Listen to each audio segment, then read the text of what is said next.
So సాక్షి paper లో చూడండి, ముసుగు తొలగింది, బూతులు బెదిరింపులు, ఉద్యోగులపై మంత్రులు టీడీపీ నేతలు దుర్భాషలు.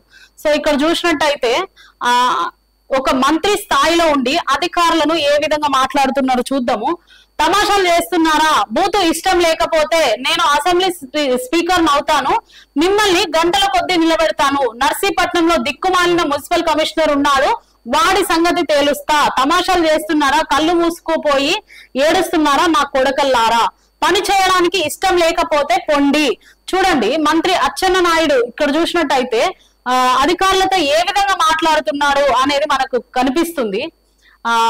అచ్చెన్నాయుడు మంత్రి, అయ్యన్న పాత్రుడు ఎమ్మెల్యే, వాళ్ళు ఏమంటున్నారంటే మేం చెప్పినట్టు వినేటట్టు అయితే ఉండండి, లేదంటే మీరు వెళ్ళండి అని దుర్భాషలు ఆడుతున్నారు.